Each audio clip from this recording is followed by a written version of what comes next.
Bonjour, je m'appelle Alexandre Varin et dans la présentation d'aujourd'hui, j'aborderai les mécanismes qui se déroulent dans notre cerveau au niveau cellulaire et moléculaire lorsque nous réfléchissons, nous ressentons des émotions, nous prenons des décisions.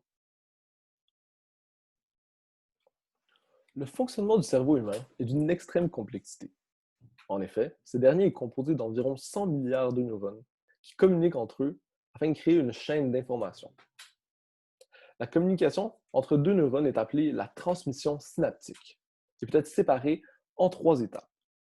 La première étape est la réception de neurotransmetteurs par le neurone. Le deuxième est la création d'un potentiel d'action qui va mener à la libération des neurotransmetteurs vers le neurone suivant pour poursuivre la chaîne.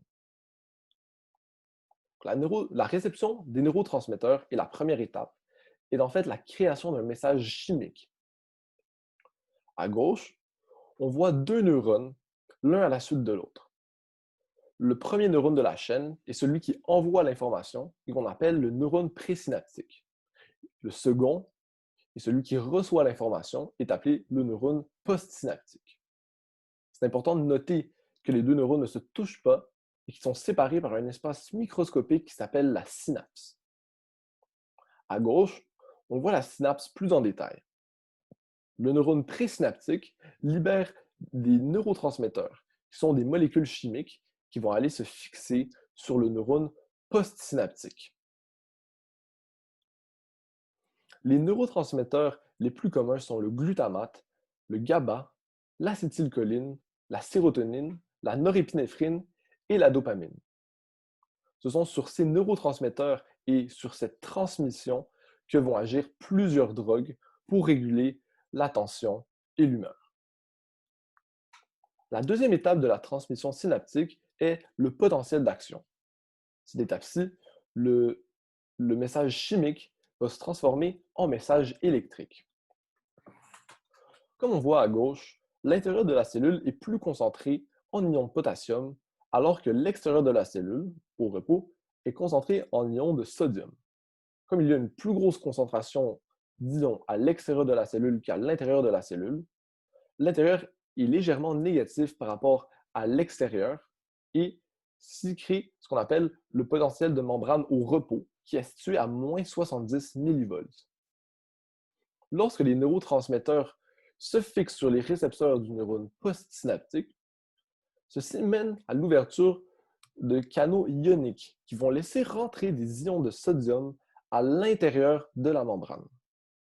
Comme les ions ont une charge positive, ceci va faire augmenter progressivement le potentiel de membrane. Lorsque le potentiel de membrane atteint moins 55 millivolts, il va y avoir ce qu'on appelle la dépolarisation.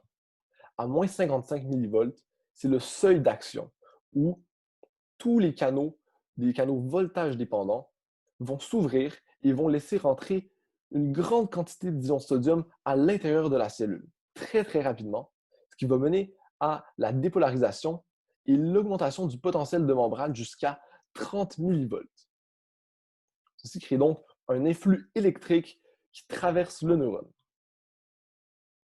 À 30 millivolts, il va y avoir l'ouverture de canaux ioniques de potassium, ce qui va laisser sortir le potassium à l'extérieur de la cellule pour faire revenir le potentiel de membrane à moins 70 millivolts.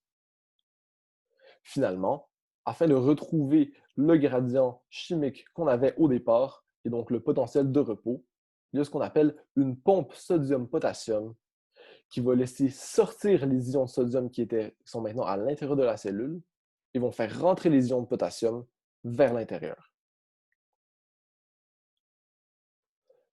Après cet influx électrique, il va y avoir la troisième étape qui est la libération des neurotransmetteurs par le neurone.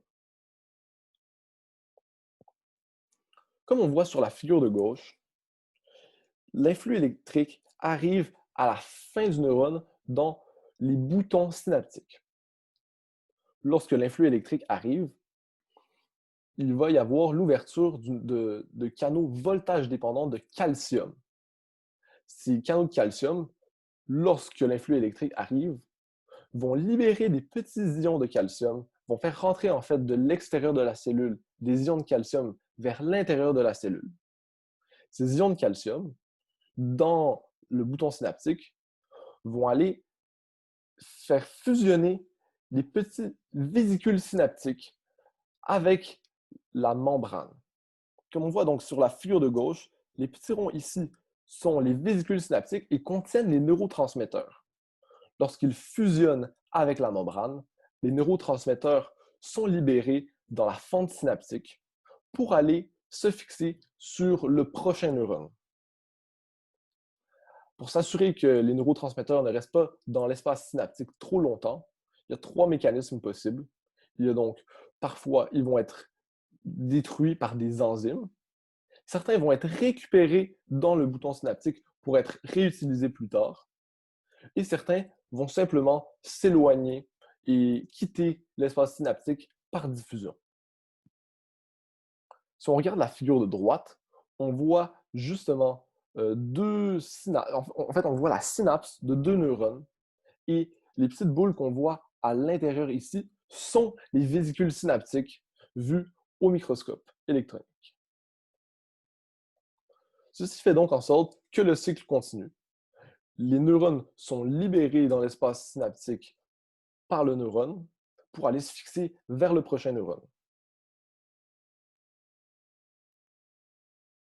En conclusion, la transmission synaptique est en 3 étapes.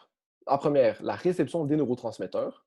Ici, on a donc un message chimique qui va mener à un potentiel d'action.